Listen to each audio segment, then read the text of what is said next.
नाजरीन, आज की सबसे बड़ी खबर। आज वज़ीर-ए-आज़म की ज़ेर सदारत एक अहम इजलास हुआ। इस इजलास में कई बातें ज़ेर गौर आई, जिसमें ब्रॉडशीट, PDM का लॉन्ग मार्च और तहरीक लब्बैक के धरने के हवाले से अहम फैसले किए गए।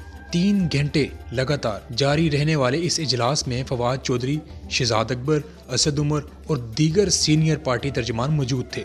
इस मौके पर शहजाद अकबर की जानिब से वज़ीर-ए-आज़म इमरान खान को ब्रॉडशीट के मामले पर मुकम्मल तौर पर ब्रीफिंग दी गई और वज़ीर-ए-आज़म ने ब्रॉडशीट के मामले पर कमेटी कायम करने की भी मंजूरी दे दी। इस इजलास में जो सबसे अहम और बड़ा फैसला किया गया वो तहरीक लब्बैक के धरने के हवाले से था। इजलास के दौरान हाफिज साद रिजवी का बाबा जी के चेलम पर किए जाने वाले खिताब का तमाम अहवाल बताया गया, जिसमें साद रिजवी के हर एक फैसले के बारे में भी बताया गया कि तहरीक लब्बैक 17 फरवरी तक रुकी है। अगर उनके मुतालबात ना माने तो वो धरना देने फैजाबाद आ जाएंगे।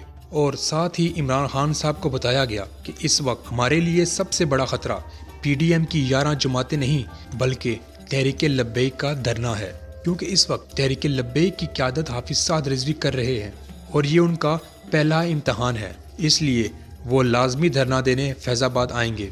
इस मौके पर फवाद चौधरी ने वस्ती पंजाब में तहरीक लब्बैक में 20 लाख लोगों का शामिल होने के बारे में भी बताया। उस वक्त तमाम वुज़रा ने कहा कि हम सबको ये मामला संजीदा लेना चाहिए। अगर इस दफ़ा हाफिज साद रिजवी अवाम को फैजाबाद ले आए तो फिर उनको उठाना बहुत मुश्किल हो जाएगा। इस मौके पर वज़ीर-ए-आज़म इमरान खान ने वुज़रा से सवाल किया कि इस मामले पर उलमा कराम को एतमाद में लेना चाहिए ताकि वो हाफिज साद रिजवी साहब से बात करें और हाफिज साद रिजवी धरने से दस्तबरदार हो जाएं। और साथ ही इस मौके पर इमरान खान ने कहा कि मुल्क के तमाम बड़े उलमा कराम को इस मामले पर एतमाद में लें और उनके सामने तमाम तर सूरत हाल रखें और उनको ये बताएं कि अगर हमने मौजूदा सूरत हाल में कोई बड़ा फैसला किया तो इसका हमें क्या नुकसान हो सकता है, क्योंकि इस वक्त भी पाकिस्तान ग्रे लिस्ट में है और अगर कोई इंतहाई फैसला किया गया तो पाकिस्तान ब्लैक लिस्ट में भी जा सकता है।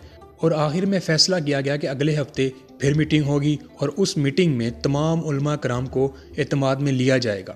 दोस्तों, आपकी इस बारे में क्या राय है हमें कमेंट सेक्शन में लाजमी बताइएगा और हमारा चैनल भी लाजमी सब्सक्राइब कीजिएगा और साथ ही बेल आइकन को भी प्रेस कीजिएगा ताकि नई आने वाली तमाम वीडियोज़ आपको मिलती रहें।